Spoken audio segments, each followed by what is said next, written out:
On to the conference championship slate and our predictions. Let's start with the CUSA. North Texas taking on UTSA. UTSA is an 8.5-point favorite. Shoob, where are you falling on this one? So I am very excited for this game. This is on Friday night, by the way. I think that this could be a pretty good game. And I took UTSA in the team draft. I'm very happy that I did that. I took them with the thought that they would have a very good chance to win this conference. I even took a futures bet on UTSA to make the CUSA title game, which they cashed for me. And UTSA has played in a lot of close games this year, and they've been on the winning side of those. North Texas, on the other hand, they had a rough patch earlier in the year, but once they got in the conference play, they started to really get going. And they have a 29-year-old quarterback, Austin Ani, that's playing pretty good football this year. UTSA, of course, they have Frank Harris, some good receivers. It should be a good offensive game. I'm going to go with UTSA to win this game because, I've rode the Roadrunners all season long, no pun intended. And I can't Meet. exactly meet me if I can't bail off the ship in the conference title game. So I got to go with UTSA to win. But I'm just saying, man, I think North Texas is going to keep this pretty close. These two played a really close game earlier in the year. UTSA won with a touchdown in the final minute, and that was in the Alamo Dome. I think that North Texas gives the Roadrunners a game. So the Mean Green will cover this plus 8.5-point spread, and I feel pretty good about them covering that spread. Austin On is like one of the oldest QBs, if not the oldest QB in FBS right now. I'm going to predict that he's going to cash in his Social Security check, and he's also going to cash in this dub. North Texas gets the upset. They're going to beat UTSA. Ooh, wow, I like it. So we both are high on North Texas, at least keeping this close. So I like that, man. All right, now let's move on to the Pac-12 championship game. Utah versus USC. USC is a 3-point favorite. This game will be played in Las Vegas. Shoob, who are you taking in this game? I am taking the Trojans to win this game, and I'm also taking the Trojans to cover those 3 points. I'm going to lay the 3 there with the Trojans. I really liked what I've seen from USC the last 2 weeks, in particular, Caleb Williams. Caleb Williams has gone into Superman mode, and he is single-handedly winning USC these games, and I don't have any doubt that he's going to be able to do that against Utah. Utah was pretty fortunate to get into the Pac-12 title game as it is, and I'm thankful for that because I had a futures bet on them that cashed. But with that being said, selfishly as a fan, I probably would have rather see USC play Oregon or Washington because they avoided each other in regular season play. But we're going to get a rematch here. And I think USC, the only loss that they've taken this year is to Utah. I think they will avenge that loss. I think that the Trojans beat the Utes this time around in Las Vegas at Allegiant Stadium. And I think that in order to beat USC, you have to not turn the ball over and you have to be very physical along the lines of scrimmage. And Utah has just not been that this year. And if Cam Rising plays like he did against Oregon, he was awful in that game. 3 interceptions. If he throws some picks, man, it could get ugly. I like USC in this one. I'm very confident the Trojans are going to be able to get this done. I'm with you, Shoob. I cannot bet against Caleb Williams. He is on an absolute mission. He is on an absolute tear. It doesn't matter what the situation is, Caleb Williams will come through for you. He's proven time and time again that he can overcome adversity. I mean, Oregon State had USC seemingly dead to rights, and Caleb Williams wheeled them to victory. So again, just think about that. Oregon State almost had this USC team beat. Oregon State's 9-3. I mean, we'd be looking at Oregon State in such a different light if they were able to hang on to that. They could have been 10-2. And these two teams are kind of trending in the opposite directions too. I think USC is a way better team than what they saw or than what Utah saw earlier in the year when they beat USC. Your corpse is no longer disintegrating on the hill, huh? Yep. I got burned a lot of times this year picking against USC. Well, let's move on, man. Big 12 championship. Hey, you were right about this in terms of your early season bold prediction. Sheesh, Shoob, you said one of the purple teams would be representing the Big 12, but you did not say both. But man, either way, that's a prediction. That's a prediction for the ages. I I should have mean, said both. that's basically a cash in both directions. I mean, that is nuts, man. Both purple teams, battle of the purple boys, rematch. Kansas State dominated early in the last game against TCU. TCU managed to come back and squeak it out and take over the game, really. What's your takeaway for this? TCU's favored by 2.5 in AT&T Stadium neutral site game. So I'm not going to give like a deep dive analysis into this, but I'm so sorry, TCU fans. I really am. I think it comes to an end, the undefeated season. I think Kansas State wins this game.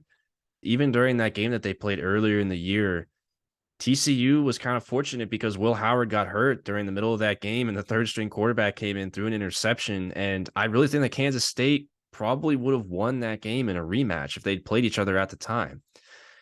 And I don't feel super comfortable doing this because TCU has played a lot better and TCU has gotten by. They got by earlier in the year, but they started playing a lot better as of late. So I do think that Kansas State will be facing a TCU team that is a lot better than what they faced earlier in the year. But at the same time, I still do think Kansas State will beat TCU in this game.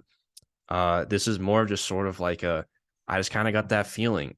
And it would be nice to see me be wrong and TCU finish a 13-0 season, which is really hard to do, especially with, without having, elite recruits on the roster.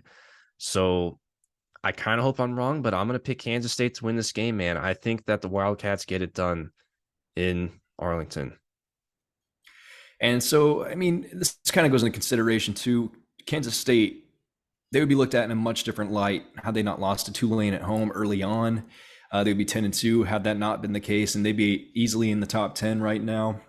And we'd be looking at this totally differently. TCU, you can argue, is lucky not to have 2 or 3 losses on their schedule because they were able to squeak some out in really fortunate situations. And you mentioned the K-State QB injury, the crazy comeback against Oklahoma State, and a few other situations with injured quarterbacks as well for TCU. So everything has fallen kind of in their favor, but tip the cap to TCU. They have responded and they have not lost their games. Let's bazooka, man. They could have easily lost to Baylor. Baylor it seemed like Baylor really had them. It seemed like Baylor really had them, and that's another game they were very fortunate to win, I think. And so, yes, TCU deserves their ranking. They deserve a chance at the playoff because they were able to come out on top in all those games. But do I think that they're that level? Do I think they're really good like that? I don't. I actually think Kansas State is the best team in the Big 12. And I'm with you. I think Kansas State's going to win the Big 12 this year. Whew. And this is why we had our conversation in part 1 of the pod. Can TCU afford a loss and still make the playoffs? And if you're interested in seeing what Shoob and I had to say, hint, hint, we disagree. Go ahead and check out part 1 of the pod. Got a little bet going on that. Well, listen, the last few Big 12 championship games have had some weird stuff happen. And we saw last year that the team that was lower ranked and was lower in the standings ended up beating the team that was better throughout the regular season. So Xan and I are predicting that happens again this year. But either way, you cannot take away from the season that TCU has had, even if they do lose this game. But I think it'll be a great game either way. How about the MAC championship? This one is interesting. Toledo, who seemed like they were the runaway favorites to win this conference all season long, they're only a 2.5-point favorite against Ohio, who comes out of the East. Ohio going 9-3 this year. They've had a good season. Yeah, Taquan Finn for Toledo is having a great season at quarterback, and this one's played at Ford Field in Detroit, so it won't be played in 5 inches of snow. Hey, man, Ohio's got a pretty good quarterback, too. Yeah, they do. Curtis Rourke. He's had a great season. He's averaging 10.1 adjusted yards per attempt, which is very good. I'm His reading interception that, or touchdown interception ratio is 25-4. I mean, that is very good. I've been hearing a lot of buzz about Rourke being a guy for the transfer portal to make an upgrade to a P5 level team once conference championship is over and bowl season. I could totally see that. This is a battle of 2 good G5 quarterbacks. It is, man. And I'll just tell you right now, give me Rourke, give me Ohio. Ooh, I like it. Yeah, so I really don't have a great read on this one. I guess you could say Toledo has been playing as great as of late, but Ohio has seemingly peaked in recent weeks. I think Ohio is playing their best football as of late, and they've been beating teams pretty good. It is pretty hard to fade Ohio right now, and Toledo is a 2.5 point favorite. You're taking Ohio. Do I disagree with you here? You know what? Screw it. I'm going to take Toledo. I'm going to take Toledo. And It's conference championship week, man. Go balls to the wall. I'm doing this only because I am very 50-50, and I'm doing it just for the sake of entertainment, just to oppose you. But I could totally see Ohio winning this thing, man. I mean, the line is 2.5, man. This game's basically a coin flip. It is, but it is hard because the Bobcats are playing very well as of late. So wouldn't be surprised if I'm wrong. All right, let's jump into the Sun Belt, man. Coastal Carolina versus Troy minus 8.5. And to be honest, I mean, Coastal Carolina is very fortunate to be in the Sun Belt Championship. Um, Send a let me thank you just note to the NCAA. send a thank you note to the NCAA that James Madison is not in this game. But I'm just going to say right now, man, Coastal Carolina is a different team without Grayson McCall. They just are. I'm taking Troy to win and give me the points. You're taking the points too. I'm taking the points too. Yeah, this is very unfortunate for Coastal. And you're right. If McCall had been playing in this game, I think Coastal would probably be maybe a slight favorite in this game, if anything, or it'd be a lot closer.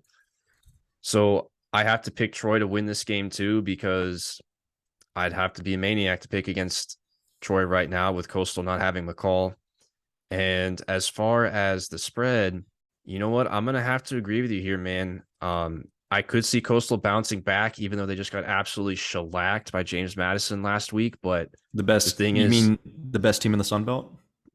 yeah, they are the best team in the Sun Belt. But the thing is, you could kind of write that off as just, okay, well, Troy clinched. They knew they clinched their spot in the championship game anyways. And it's not like they're in the college football playoff rankings. So, or Coastal Carolina, rather, it's not like they're in the rankings. So they can afford to just, lay low and just sort of rest up and get shellacked and still be in the championship game. So I see a bounce back from Jamie Chadwell and Coastal, but I don't think it'll be enough to cover the spread. And Troy's defense is very good. They have a very good defense for G5 standards. So I like Troy to win and cover as well. How about the SEC championship, which has lost a little bit of its juice now that LSU is all but eliminated from the playoffs after losing last week to A&M? Georgia favored by 17.5 in Atlanta. What's your take on this one, Shoob? So we've gotten burned taking LSU on spreads in recent weeks, haven't we? We had them on the spread against I have no Arkansas. confidence in this spread, man, because I don't know which LSU team I'm going to get. That is true. And now that's pretty much my point here, is that we got burned by taking them against A&M last week. I do truly believe that LSU will show up for this game. Without a doubt, they will show up and probably give their best effort in the SEC championship game. I mean, come on. But the thing is, they're playing a very good Georgia team. And this Georgia team, this is kind of the angle that I have on this. Georgia lost the SEC championship game last year to Alabama. They won the national championship, but if they laid an egg against Alabama in the SEC championship game, Georgia didn't win the SEC last year. I think Georgia probably wants to win the SEC. Obviously, the national championship is the ultimate goal, but I feel like there's a little bit of that. Okay, we kind of want to win the SEC and get that trophy. That's something that we haven't done. That's something that they didn't do last year. And we go back to the 2019 season, man, when Joe Burrow was quarterbacking LSU. That LSU team shellacked them in Georgia or in Atlanta that year. I think Georgia's kind of, maybe Kirby has a little bit that on his mind. I think he wants to do the same thing to LSU. Give me Georgia to win. And with LSU being all banged up and stuff right now, man, it is hard to put my faith on them. I wouldn't be surprised if I'm wrong about this, but I'm going to take Georgia to cover that 17.5 points. However, I was very close to picking LSU to cover this spread, but I'm going to put my faith in the dogs here. I'm going to roll the dice, say that Georgia covers that 17.5. And like you were alluding to, man, just with LSU, they're so inconsistent. I don't know what we're going to get from LSU on a week-to-week basis at this point. But this is an SEC championship game. I suspect they will be fired up to come play this. This is basically their Super Bowl for the season. And there's some implications here, man. They win this, they can get themselves in a really good bowl game. Lose this and not so much. Lose this and you'll be in, like, I don't know, the Tax Flair or Gator Bowl or something. I don't know what the tie-ins are, but Citrus you won't be in a New Year's Six. I think LSU still has something to play for here. They have an SEC championship that they can still potentially win. They have a New Year's Six bowl bid on the line to be the champion coming out. They have a lot to play for, man. So just to be on both ends of this, I don't think they're going to beat Georgia. Georgia's is better. Okay. Georgia win, LSU cover. It's 17 with a hook, man. I think Georgia maybe wins by 17. Maybe Georgia's up 24, and then LSU gets like a last second TD to break that open. I can see that too. So I'll take LSU. To be honest, going into recording, I was pretty set on taking LSU to cover that 17 and a half, but I really talked myself out of it with all this revenge factor on the line for Georgia. I don't think it's a bad pick either way, man. I think Georgia could very easily come out and shellac LSU in the first half, and then game's already over. So we'll see what LSU team shows up. Yeah, I wouldn't be surprised if LSU covers this. I think it's very reasonable to take them on the spread. So, how about the American Athletic Conference, their championship game? A lot of craziness happened last week in order to get to this championship matchup between UCF and Tulane. And this is a rematch from a game we saw a few weeks ago, and it's not played at a neutral site. It's at Tulane in their home stadium. They will be hosting, and they are a 3.5 point favorite against UCF. So, what is your read here on this game? Home field cooking, man. I think Tulane gets them. They're going to want that revenge. I believe UCF won the last matchup. They're going to want that revenge, man. Tulane is also at home, and it's a conference championship game. That stadium's going to be rocking. It's really hard to play on the road. Nonetheless, given the circumstances, I actually think it's kind of stupid that the home team that's not a neutral site for this game. I think it's way too beneficial for the home team, and that's why I'm going to go with Tulane, man. And then UCF, I think their confidence might be shaken a little bit after that USF game. So we'll see what team shows up here, but I'm going to take Tulane to win. But just because the nature of how close this is, I'm going to hedge this and take UCF on the cover. So you're hedging. So I'm going to take Tulane to win this game as well. I think that Tulane will avenge their loss earlier in the year. And I think the game script is really why Tulane lost that game earlier in the season to UCF, because what happened in that game is that UCF got out to an early lead. And Tulane's running game is very good. Tajay Spears, the running back for Tulane, he's a very good running back. And I think that Tulane will be able to run the ball on UCF. The difference is this time, I just don't think they're going to get out to, a 2-3 score deficit so early. And if that doesn't happen, this UCF defense isn't the greatest thing in the world. I think Tulane will be able to hold them off. Tulane is a very balanced team.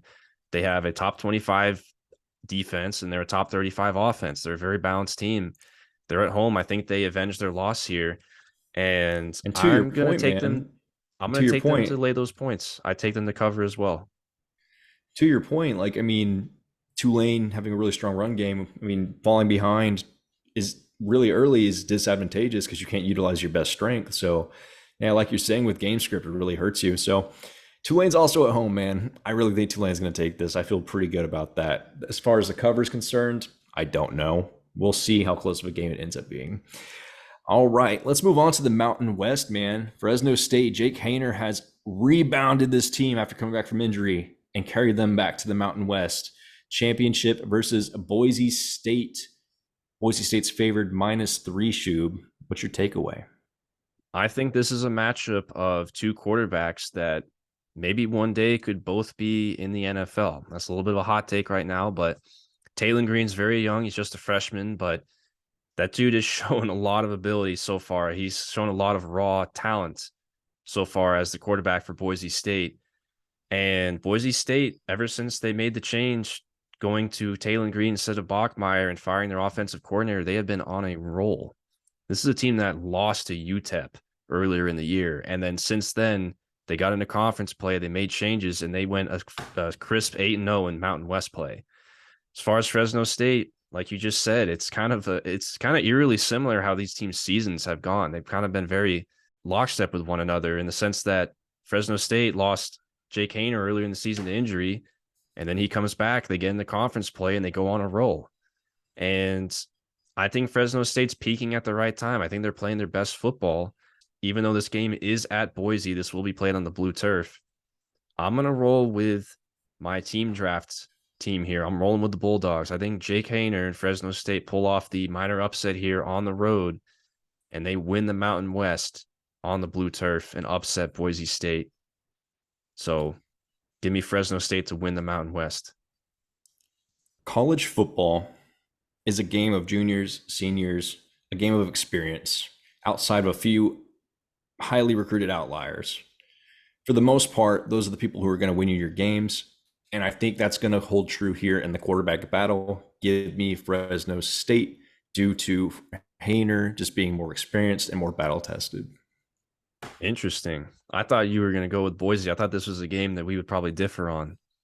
Now, I had Fresno in mind for this one. All right, I like it. So both of us are going with some minor upsets here, especially in the G5 in these conference championship games. All right, last two here. Back to the Power Five, the Big Ten championship. Purdue. Somehow they won the Big Ten West. I don't know how they did it, but they somehow did. That's just the nature of the Big Ten West. And they are unranked going to face against number 2 Michigan. Michigan's a 16.5-point favorite. This, of course, is at Lucas Oil Stadium. What's your take here? Well, Michigan's not losing. Let's get that out of the way. The Big Ten West is bad, Shoob. Michigan's covering. I like it short and simple. You know what? For the sake of time, I'm going to keep it that way too. Purdue is not that great of a football team. And if you look at the power rankings right now, Purdue is not even like the third or fourth best team in the West. Purdue is just simply, they played a very light schedule this year. I took the over on their win total because simply they played a very light schedule, and that's how they got to the Big Ten championship game. Ultimately, they're not the greatest team. And what I saw from Michigan the other day, man, if they were able to shut down CJ Stroud and Ohio State's offense, I think they'll be able to shut down Aiden O'Connell and Purdue's offense. So give me Michigan all day. Michigan covers and wins this game. I would be surprised if this one is like close at all. So give me Michigan rolling. All right, let's move into our last conference championship game. The ACC, North Carolina versus Clemson. Clemson favored at 7.5. Shoob, I know Clemson wants to win the conference, but do you think this team might be on a little bit of a, I don't want to say a full quit alert, man, but they basically got eliminated from the playoffs last week. All hopes dashed. How are we feeling about North Carolina and Clemson in Charlotte? Man, you want to talk about a game that's lost some steam. This one is like a balloon that just completely just lost all of its air and it's dead now. It's a flat balloon. Yeah. I don't know if either of these teams wants to win the ACC because the way that they've been playing the last few weeks, it doesn't seem like either of them really want to. Once they both clinch, North Carolina's lost 2 games. Clemson lost to South Carolina. Both these teams are beaten by Notre Dame. So, I think we should give the ACC championship to Notre Dame, if anything, but because these two teams are playing each other, man. Yeah, it is not a good conference this year, and I think that has exposed itself this last week in particular. South Carolina, the 6th, 7th, 8th best team in the SEC beat the potential ACC champion. I mean, the ACC is terrible this year. We talked about it on our full podcast about the ACC. We've been saying it for weeks. It's not a good conference, and that'll get exposed. But anyways, Clemson, North Carolina. Clemson's a 7.5-point favorite. You know what, man? I have no idea what to expect because both of these teams really are not playing good football as of late. And, North Carolina, they lost a heartbreaker last week to NC State in double overtime. Drake May will go up against what, off the top of my head, is going to probably be the best defense that he's faced all year. I know NC State's got a very good defense too. Oh, and Notre Dame too. But I think Clemson's defense maybe is just slightly better than those two teams. But either way, I think this will be another good test for Drake May against a good defense. So I'm interested to see him go up against them on that side of the ball. But as far as the other way around, man, I think UNC's defense just not very good. And I would imagine Clemson takes the same game script approach that NC State did and just sort of, maintain possession and run the football. So I am going Will to Shipley. They have the tools to do it. Exactly. So for that reason, I'm going to take Clemson to win this game. I mean, Clemson is favored by 7.5 at the end of the day. I don't think they're just going to completely phone it in. I don't think they will do that. But as far as the spread, I could see this one maybe being close. I could see it being close. I don't think Clemson will run away with it. So give me UNC to cover that 7 and a hook there. So I'll make this short, sweet, and simple. I'm going to take Clemson to win because I do not trust the UNC defense. As great as Drake May is, the UNC defense is just like borderline incompetent, man. Like it's crazy the ineptitude of the UNC defense, despite the star talent that they have on that side of the ball. It's just they are 116th it's so poorly in FPS. coordinated. Like it was just so unacceptable given the star talent on that side of the ball. It's not like they're working with like walk-ons and 3-star guys. They have 4 and 5-star guys on their D line and in their secondary. Like it's crazy, and they still can't put it together on defense. Something, if you're a UNC fan, you got to be calling for heads to roll for the defensive coordinator. But anyway, because of that, I'm picking Clemson. But here's the thing, man. Drake May is Drake May. He is him. He is him. And Clemson's kind of been flailing lately. And DJU has had his games where he has really, really struggled. And this could be one. If DJU's fumbling the ball, if DJU's throwing interceptions. And for that reason, I actually think UNC could win this game. I don't think it's really a lock that Clemson wins this game. I really do think UNC could win this game. And it wouldn't shock me if UNC won this game. And for that reason, I'm going to take UNC on the cover. I just think Clemson's the better side to pick for the win because UNC's defense is terrible. I would agree with that. Mountaineer Nation, let's ride. Mountaineer Nation, let's ride. Mountaineer Nation, let's ride.